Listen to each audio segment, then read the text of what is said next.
Bueno, no sé si el doctor Rodrigo Oliva se ha conectado. Acá estoy. Ahí está, Rodrigo. Bueno, te vamos a saludar por tu cumpleaños, que me dijeron que fue ayer. Sí, Y la bueno, verdad que gracias a ustedes y perdón por conectarme un poco más tarde, pero tuve la oportunidad de escuchar todo acá y aproveché para aprender un poquito más. bueno, entonces escuchamos tu comentario, Rodrigo. Siempre estás aportando cosas. A ver. Mirá, eh, me gusta mucho el tema. Yo la verdad que hice un cambio de lo que hacía en nuestro propio servicio. No es fácil darse cuenta que un cirujano hace las cosas mal y yo creo que hacíamos las cosas mal. Más que nada para el cáncer del colon proximal, el colon derecho, lo hacíamos muy mal. Por lo tanto, tomé la decisión de ir a Japón y ver qué hacían allá. Hace mucho que en Japón hacen la linfadenectomía de 3 como el estándar para el cáncer de colon derecho. Y nosotros leíamos eso acá y la verdad que yo no sabía muy bien ni siquiera lo que era eso. Cuando empezamos a ver y escuchamos charlas de gente más grande que nosotros, yo cansé de escuchar que gente grande diciendo, no, eso de decisión completa de mesocolon, yo lo hago hace mucho, es la invención, la reinvención de la rueda, es lo mismo que hago eso a un montón de tiempo. Mentira, porque las ligaduras vasculares centrales nosotros no hacíamos ni siquiera abierta.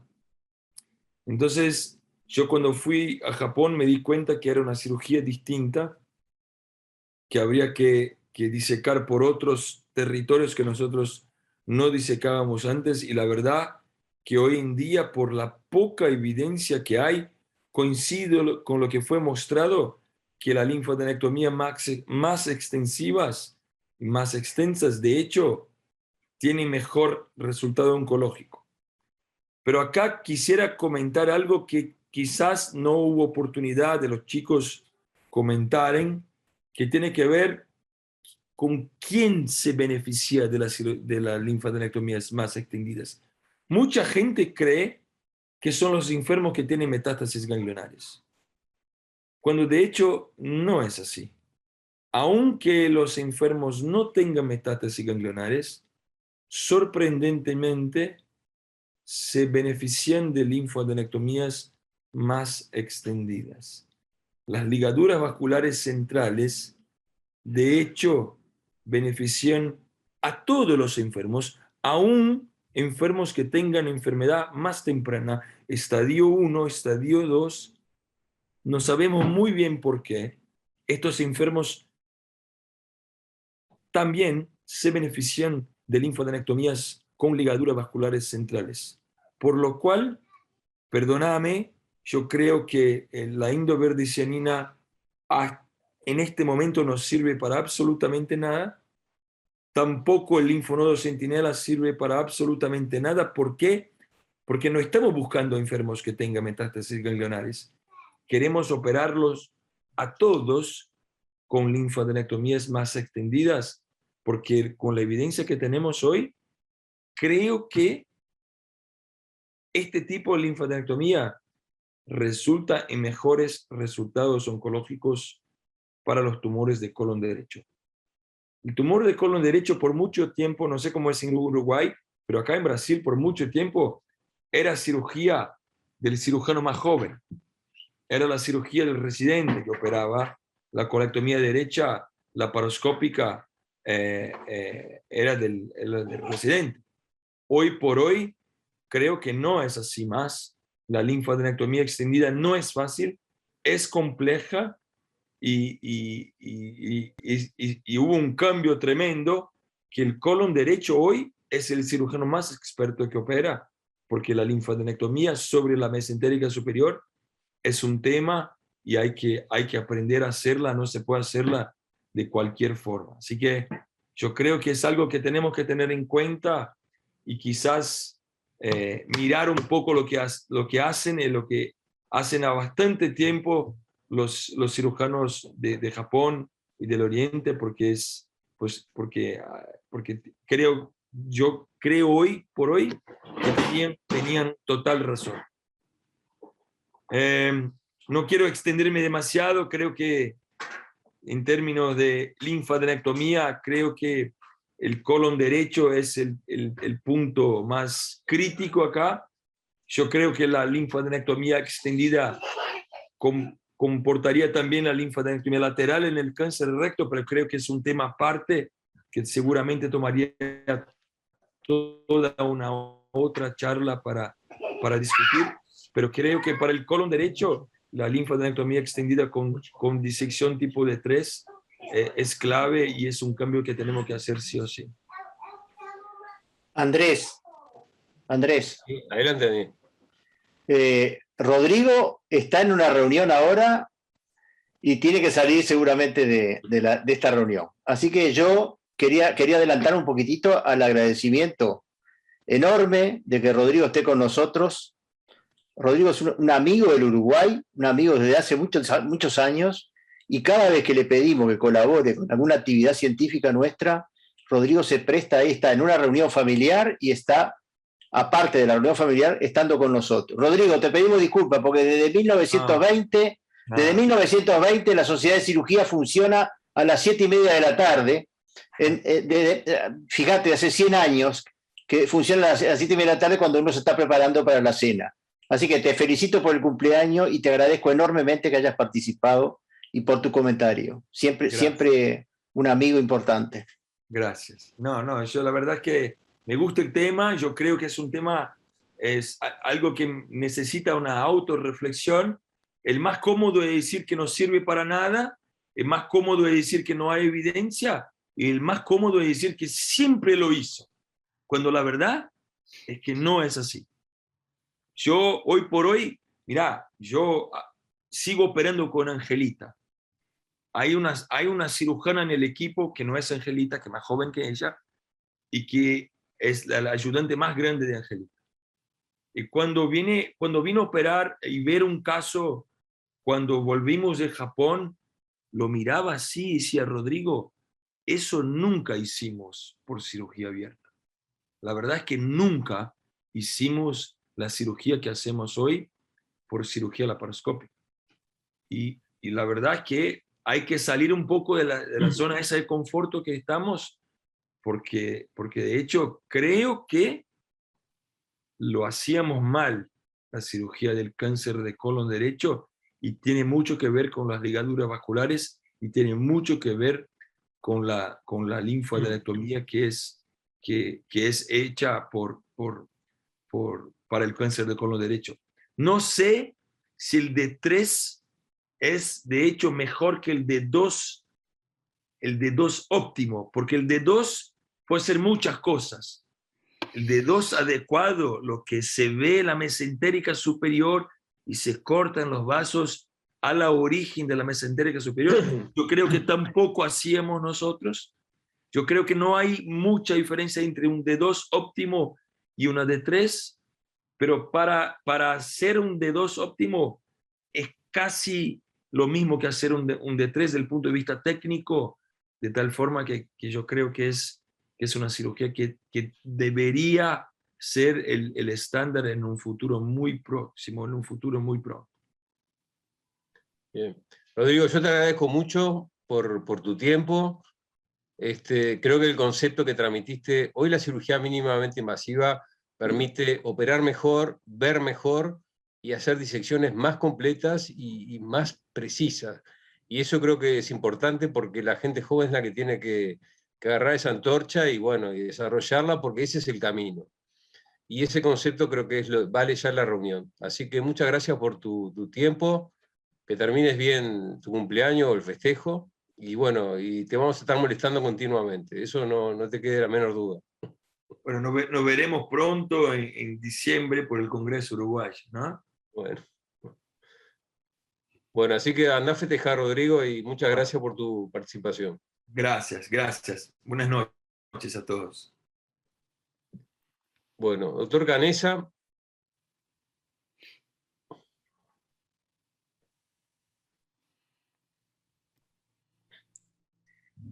Bien, bueno, muchas gracias por la invitación. Es muy difícil hablar después de Rodrigo, pero yo voy a aprovechar, porque como él no escuchó algunas partes, a comentar del trabajo que presentaron los muchachos. Los quiero felicitar porque fue un trabajo muy bueno. Me pareció que es un esfuerzo importante, más allá de que ahora las historias informatizadas facilitan mucho el estudio de los casos. Ellos dijeron que tuvieron que cotejar con historias que no están informatizadas, y realmente es laborioso. Pero revisaron 4 años, lo cual da una muestra interesante de 120 casos en un sanatorio que opera un volumen que se considera alto, ¿no? 30 por año es un volumen alto. El problema que tenemos en el Uruguay es que no tenemos en todos lados unidades especializadas, entonces esos casos resultan repartidos en muchos cirujanos, y eso dificulta un poco el tecnificarse, sobre todo en el abordaje videoasistido, ¿no? Que está un poco reflejado en lo que muestran que un 13% de las cirugías solamente ha sido videoasistida, más allá de que probablemente ese número esté cambiando últimamente, aumentando el número de casos videoasistidos, por lo menos yo lo supongo. Y bueno, los números que ellos muestran ¿verdad? De la demografía son los que tenemos en el Uruguay, que son los que tiene en el resto del mundo. 70 años la edad promedio y mitad, sexo masculino y sexo femenino, lo mismo la distribución en las colectomías derechas, el recto que está bajando porque probablemente haya un grupo de, si sigue más o menos la norma que tenemos en el Uruguay, de un 20-25%, de que están pasando a ser observados y no operados. Y en fin, digo, la cosecha ganglionar es la mínima en el colon sigmoides. ¿Por qué? Porque muchos cirujanos mostraron 6 ganglios de promedio, ¿verdad? Porque es muy común que los cirujanos no hagan en la resección del sigmoide, hagan una cuña mesial y no una resección rectosigmoidea, como hacen los que tienen cosechas más grandes. Es decir, que ligan la rectal, la arteria hemorroidal, en el momento antes de dar el tronco de las sigmoideas, y después hacen una anastomosis rectosigmoidea, o rectocolónica, ¿verdad? Bajando el descendente. Entonces eso hace que la cosecha ganglionar en la colectomía segmentaria, como mostraron muy bien ahí el libro de Kisley, ¿verdad? Van al tronco de la sigmoidea o más distal y se sacan muy pocos ganglios allí. Eso sucede no en el Uruguay ni en Casa de Galicia, pasa en todos lados. Yo para dar algunas explicaciones de que de repente los que miran ahí de afuera y ven, uy, este ganglio en la colectomía segmentaria, este número, es lo que hay en ese tipo de colectomía. Después en el recto, nosotros mostramos hace muchos años, encontramos en un trabajo anatómico, que el promedio de ganglios que tiene el mesorrecto son 8 ganglios, y eso ha sido reproducido en una cantidad de trabajos. ¿Qué pasa? Al incorporar pacientes irradiados, ese número de ganglios baja, aunque la ligadura se haga en el origen de la rectal o más allá de la mesentérica de la arteria del ángulo izquierdo. Ese número en los pacientes irradiados cae significativamente. Eso también está estudiado muchas veces, ¿verdad? Lo otro que quería comentar, estuvieron muy bien la revisión que hicieron de los trabajos respecto de la cosecha ganglionar, del número de la linfadenectomía de 3. Pero lo cierto es que la cosecha ganglionar, cuando ustedes estudian los ganglios que encuentran en las distintas piezas de los distintos cirujanos, es variable. ¿Por qué? Porque es una variable y se sabe que varía individualmente. Es decir, hay personas que ustedes le hacen la misma colectomía y van a tener menos ganglios que otro paciente que le hacen la misma colectomía, la misma resección mesorrectal. O sea que el tema de la cosecha ganglionar, que el número fue establecido por una convención que está muy bien descrito, yo les recomiendo que lean a fondo el trabajo ese que ustedes mencionan al final, el de Ricardo Misa, que tiene un estudio muy extenso de toda la bibliografía que hay y cómo se estableció ese número 12 mágico que él le llama a ese trabajo mito y magia de la cosecha ganglionar, ¿verdad? Que no deja de ser una cosa arbitraria. Entonces, yo personalmente, un poco terminando y ya para redondear un poco mi comentario, ya más al fin de la carrera, no doy tanta importancia a la cantidad de ganglios que me informa el patólogo, sino a la pieza que yo sé que logré sacar. Y estoy de acuerdo cuando ustedes ponen el cartel de las conclusiones, en la primera conclusión que ustedes ponen, estoy muy de acuerdo. Es decir, la radicalidad de la cirugía, ustedes lo ponen en la primera conclusión, depende de la linfadenectomía. Estamos totalmente de acuerdo.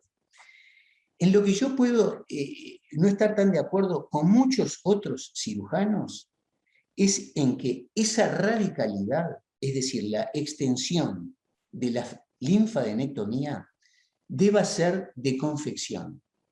Es decir, yo lo que considero es que la linfadenectomía debe ser hecha a medida. ¿A medida de qué? Del estadio que uno sospecha en el ganglio, de la condición del paciente y del objetivo final de la cirugía.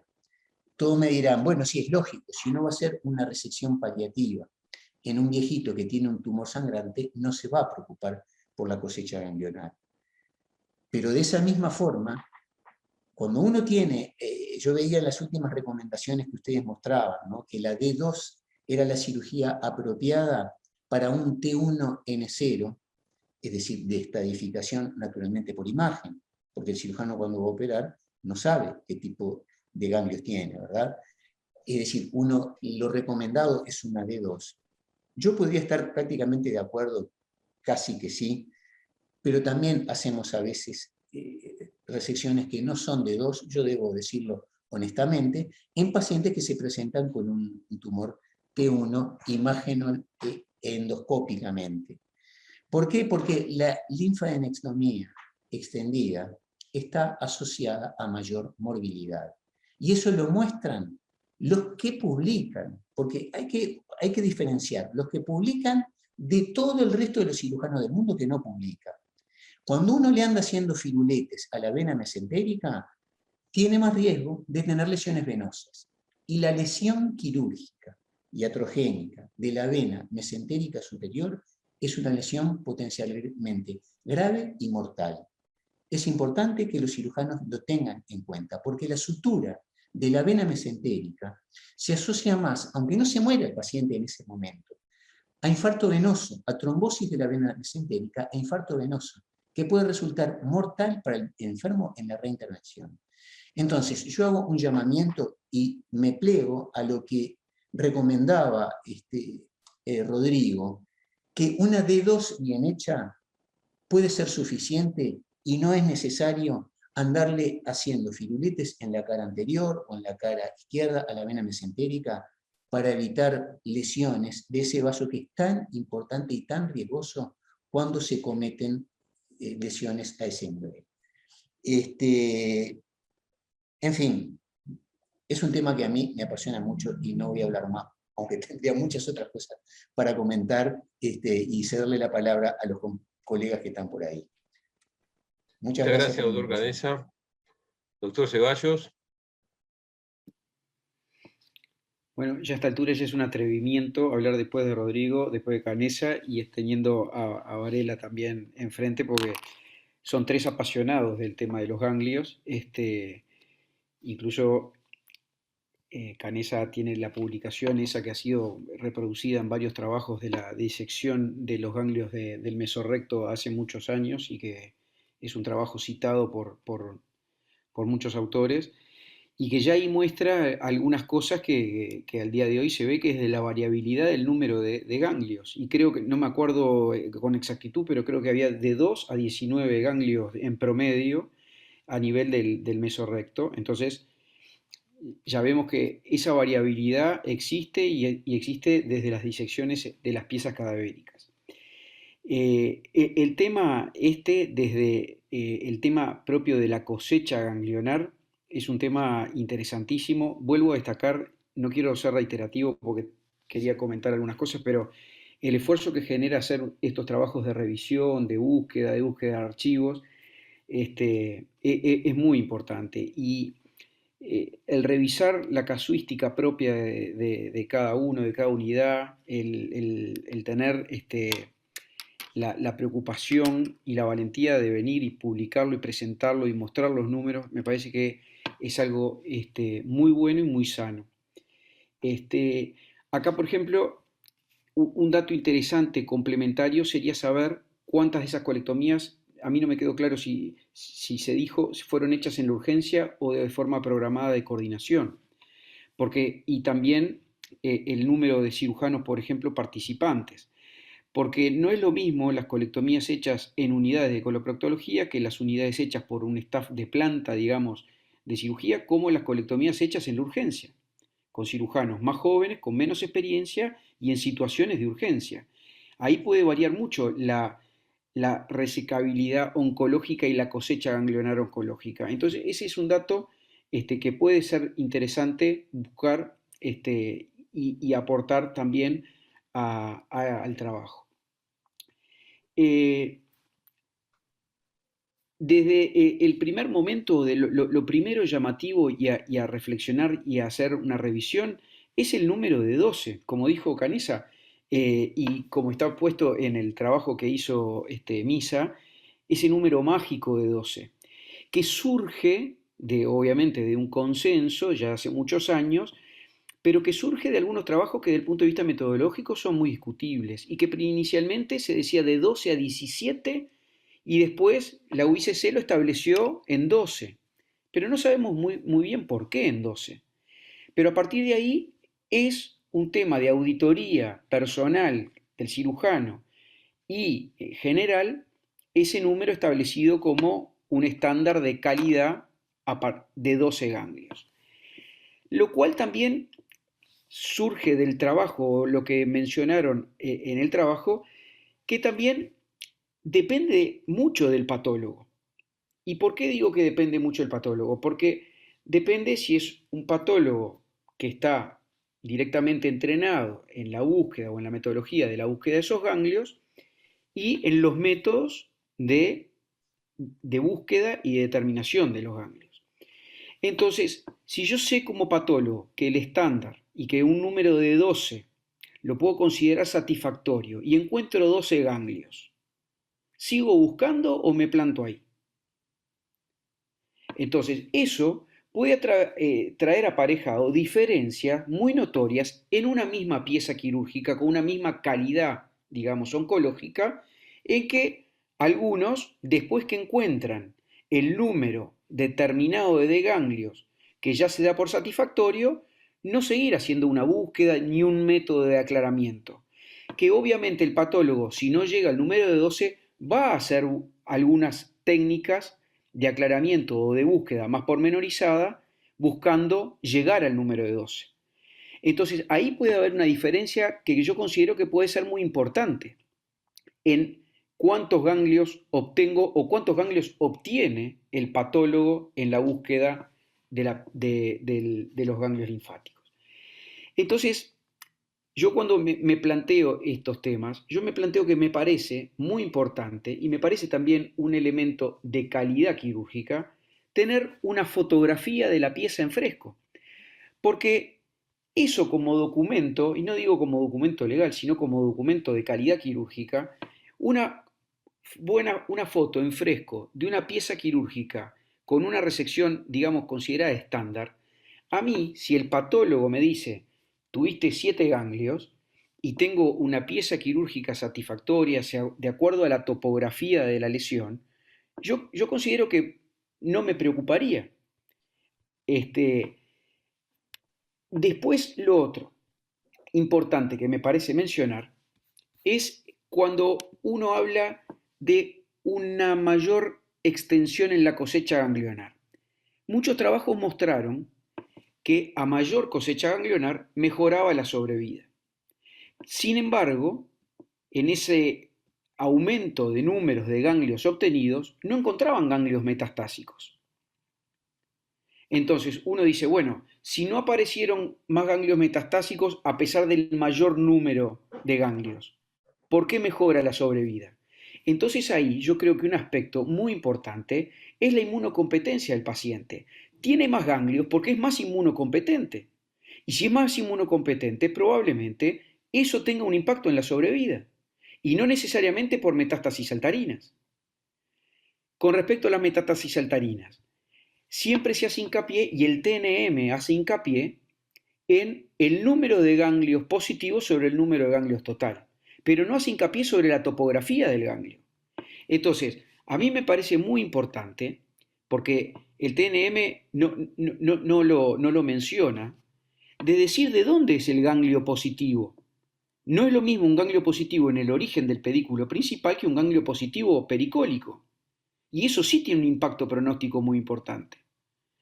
Entonces, eso va de la mano con que la estadificación actual que tenemos de los cánceres de colon es por tomografía, y la tomografía yo considero que tiene baja sensibilidad para la detección de ganglios, tanto para el T, porque es poco sensible para determinar el T en el tumor de colon, y es poco sensible para determinar si los ganglios que aparecen en la imagen tomográfica son ganglios metastásicos o no.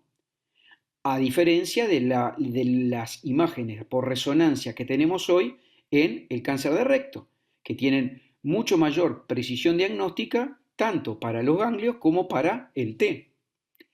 Entonces, ahí es una pregunta que yo también me hago. Hoy por hoy, y a raíz de las disecciones de 3, está muy en auge estadificar los cánceres que van a tener una indicación de linfadenectomía de 3, que son generalmente aquellos de los ángulos, con angio-TC, con angio-TAC. Entonces yo me pregunto, ¿será que el angio-TAC va a ser en breve plazo el método estándar de estadificación de los tumores de colon para lograr mayor precisión diagnóstica y mejor precisión de estadificación preoperatoria? Por otro lado, en la cosecha ganglionar, lo que dijimos hoy, a mayor número de ganglios, mayor porcentaje de sobrevida. Ya hice mención de la inmunocompetencia, pero ¿es por la inmunocompetencia o es porque los métodos estándar que nosotros tenemos hoy de búsqueda de metástasis ganglionares, que son método de tinción con hematoxilina y eosina, subestadifican ganglios con micrometástasis, entonces aparecen en el diagnóstico inicial como negativos, siendo quizá que son positivos? Hoy en día, la búsqueda de ADN tumoral mediante método de centrifugación del ganglio, que se llama OSNA, detecta ADN tumoral en el ganglio en mucha cantidad o en un porcentaje de ganglios que estaban diagnosticados por hematoxilina y eosina como negativos. Entonces quizá ese sea otro efecto o otro factor de pacientes con mayor cosecha ganglionar, a pesar de que son negativos esos ganglios, que sea mejor pronóstico porque en realidad se trataba de ganglios micrometastasiados que quizá tuvieran un impacto después en una evolución desfavorable. Entonces, esos métodos de detección de OSNA por biología molecular con centrifugado creo que también es el camino o un camino a recorrer. En definitiva, creo que las cosas, para no caer después en lo que ya se reiteró, mayoritariamente ya fueron dichas. Lo que vos mencionabas, Andrés, de la calidad excelente de la disección y de las mejores disecciones con cirugía laparoscópica o robótica con respecto a la cirugía convencional, así sea en la linfadenectomía y en las resecciones más extendidas. Creo que se ve mejor, se diseca mejor, contamos con mejor instrumental y nos permite hacer disecciones mejores que lo que hacíamos antes con cirugía convencional. Entonces me parece que el camino es por ahí. Me parece que el camino a recorrer sí o sí tiene que ver con mejorar la precisión de la estadificación ganglionar. Creo que es un tema interesantísimo, creo que es un tema de actualidad. Así que, además de todo, felicito a los que decidieron traer el tema a la discusión y a la presentación, porque es un tema que me parece de absoluta actualidad. Muchas gracias, Agustino, por los comentarios. Creo que además los selladores de vasos ha sido algo que cambió la cirugía, ¿no? A mí me parece que el sellado linfático, ese que hace estos instrumentos, es espectacular y permite realmente operar mejor a estos enfermos. Bueno, en honor a la hora, yo solicité un poco del doctor Varela, que creo que hoy es un día especial, es un día triste. Creo que el fallecimiento del doctor Parodi ha sido un hecho importante. Yo quería solicitar un minuto de silencio, me parece que corresponde, por lo que fue un poco el doctor Parodi para toda la sociedad uruguaya de cirugía y para todos los cirujanos del Uruguay. Así que bueno, propongo hacer un minuto de silencio. Perdóname, Andrés, una cosita antes. Yo quiero, como autor del trabajo y responsable, lo único que quiero es agradecer a ti y a la Sociedad de Cirugía por haber tenido la oportunidad de poder presentar este trabajo, estos dos trabajos de hoy. Desde hace unos años, Casa de Galicia está presentando trabajos en la Sociedad de Cirugía. Agradecerle a los comentadores, ya le agradecimos a Rodrigo, a los comentadores, al doctor Canesa y al doctor Ceballos. Me imagino que hay muchos otros que quisieran. Y hay gente dentro del panel que, aunque te parezca mentira, no es cirujano, y le toca agradecer igual el aguante que hizo, porque conoce a estos chiquilines, conoce al equipo que trabaja, y ha aguantado esta hora.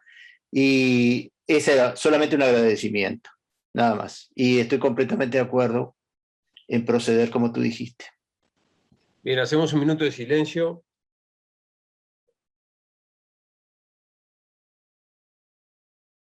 Bien, muchas gracias a todos, y bueno, nos veríamos en la próxima sesión científica. Buenas noches. Muchas gracias, un abrazo.